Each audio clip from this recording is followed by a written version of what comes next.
So welcome to Oxford, and we're here today with David Hammond in East Street, who has implemented a number of energy saving and sustainable type of technology around the house. David's going to show us around. So David, if you'd like to show us maybe the solar panel to start with. We've got two types of solar panels here. We've got solar thermal panels. Sun space is an unheated space here. Collects the southerly sun when it's shining. So we've got a south-facing side to the house here, and that's good for the sun space along there. And above it, you can see solar thermals from Viessmann, and then beyond over the studio, they've got PV array. This is, as I say, this is an unheated space. It's a bit messy at the moment, and it's in the summer. We open up these sliding folding doors, and it becomes part of the house. I won't open them all up, but you can see that they fold and slide back, and then we have effectively a bigger living area. But in the winter, like now, it's closed. It attracts some of the sun, gets a bit warmer, helps with the thermal performance of the main house. Right. Okay. What we've also got is. So when did you do all these alterations to the house? Bought the house in 2000, and spent about a year getting the various permissions, doing the drawings, and then started building in about 2000, 2001, 2002, and so we've had it up and running for about 6 years now. Right. One of the things I wanted to do was to use a heat pump, and I've always thought that, way back into the early 70s when I did a thesis at college on heat pumps, solar collectors and underfloor heating, I think they all work very well together. I've been trying to convince clients to do the same thing without any luck. So we got this house, and this was an opportunity to do it. So we've got a heat pump which runs as an open loop heat pump from the River Thames. The incoming and outgoing pipes come underneath here. They go to the heat pump at the back. They go into a big thermistor tank which takes in solar heat from the solar collectors, and that feeds both the underfloor heating and the domestic hot water. Okay. So so we got the incoming pipe work from the heat pump from the river, goes to the heat pump at the back here,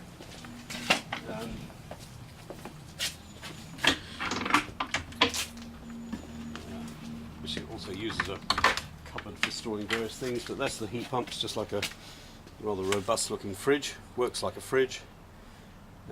It's not on at the moment. It's not. It is on, but it's clicked off because there's no core for it.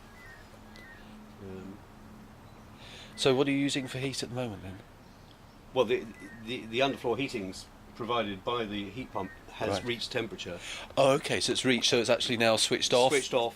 In a few minutes' time, it'll probably click in again. Okay. Start again. At the moment, it's switched off. There would have been a little bit of solar input today, but not very much.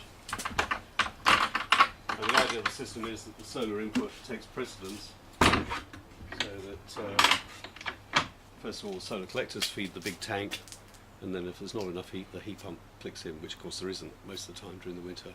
Right. Okay.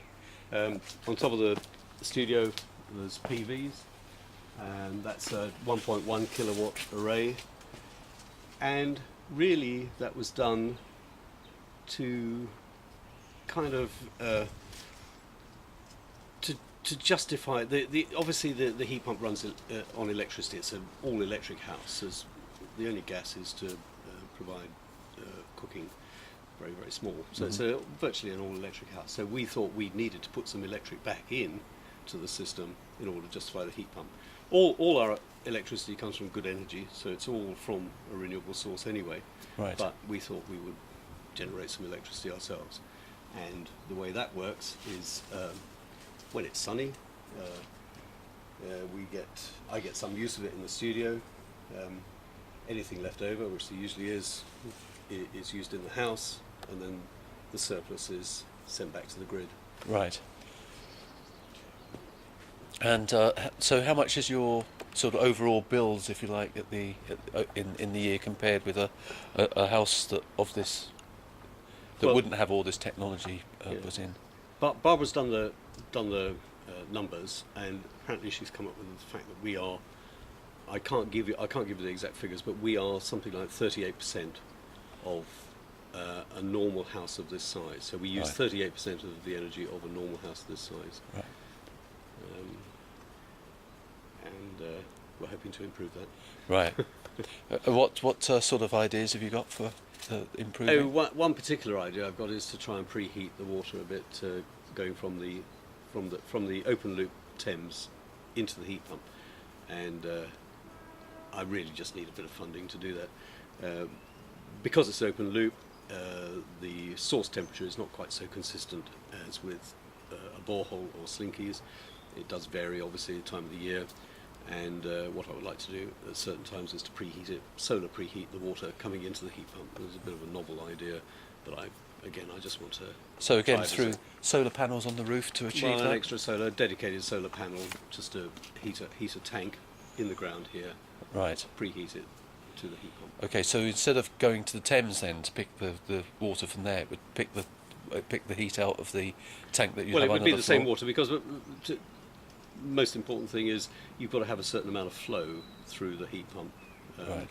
The flow from the Thames, there is a pump in the Thames, a circulating pump in the Thames, which circulates the water at I think it's 32 litres per minute, and so you need that flow in order to get the heat exchange working well through the heat pump. Right. So it would be the same flow, but on its route to the heat pump, it would be preheated. Oh, I see. Okay, so So just be warmed a little bit. Okay, absorb a little bit more heat Yeah, on the way to the heat that's pump. right. And Right. and So it basically boosts the temperature up a bit. Well, it boosts the efficiency of the heat pump, because the heat pump it works really. That's why underfloor heating is so good.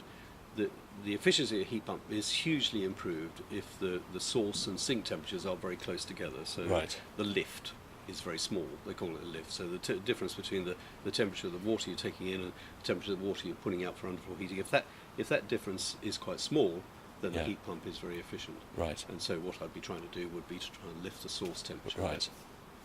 Has anybody done that sort of thing before? Or is that just an innovative idea on your part? Well, somebody might have done. I don't think it's not rocket science at all. I haven't heard of it being done, but and probably a lot of people put off it because it may sound a bit complicated. But I want to try it. Yeah. Okay.